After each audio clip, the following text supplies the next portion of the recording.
చూడండి మా తోటలో కోతులు ఎన్ని ఉన్నాయో. ఈ బొబ్బర్లు తింటాకు వచ్చినాయి ఇవి.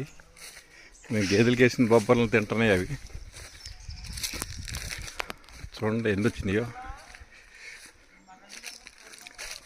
నన్ను చూసి చెట్లెక్కేస్తున్నాయి, మళ్ళీ తెల్లంగానే మళ్ళీ వచ్చేస్తాయి. అది గది గది గది గది గది ఓయ్ ఓయ్ ఓయ్ come come come come come. అబ్బా దూకేసింది. కొబ్బరి బొండాలు తాగుతాయి ఇక్కడ. ఒకటి ఆల్రెడీ కొబ్బరి బొండం తీసుకొచ్చింది, పైనుంచి కిందకి తీసుకొచ్చింది. అసలు అది జానాబెత్తుడు ఉందో లేదో బొండాన్ని తీసుకొచ్చేసింది పైనుంచి.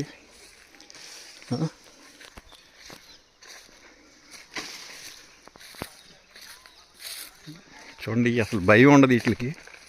ఏమన్నా మనం భయపడినట్టు ఉన్నామా ఎదురు తిరుగుతాయి. చూసారా చక్కగా తినేసినాయి. ఇగోండి బొండం చూడండి, ఇక్కడ చూపిస్తాను. ఇగో తాగింది చూసారా, ఎలాగ కన్నం పెట్టి తాగిందో. ఇగో ఇది చూసారా, ఇలాగ చక్కగా కన్నం పెట్టుకుని తాగుతాయి. మరి ఆ చిన్న ఏళ్ళకి అంతంత కన్నం ఎలా పడుతుందో తెలియదు. మనకి చాలా గట్టి కత్తులు కావాల్సి వస్తుంది. దేవుడు అట్లకి ఇచ్చిన ఆ మహాశక్తి అట్లకి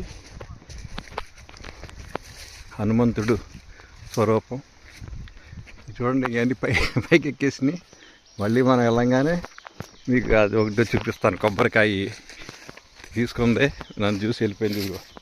ఇదో కొబ్బరికాయ.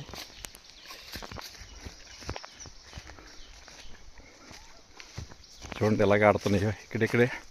ఆ పిల్లలు చూడండి, అయ్యో అయ్యో అయ్యో అయ్యో అయ్యో అయ్యో అయ్యో. ఇది చెట్టు మించి తీసుకొచ్చింది. ఇది చూడండి ఏ విధంగా ఉందో, పెట్టుకుని తాగేసింది అట్లాగా. కనీసం రోజుకి ఒక 20-30 కాయలన్నా తాగుతుంది.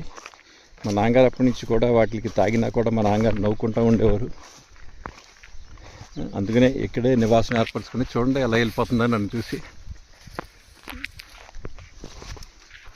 Thank you.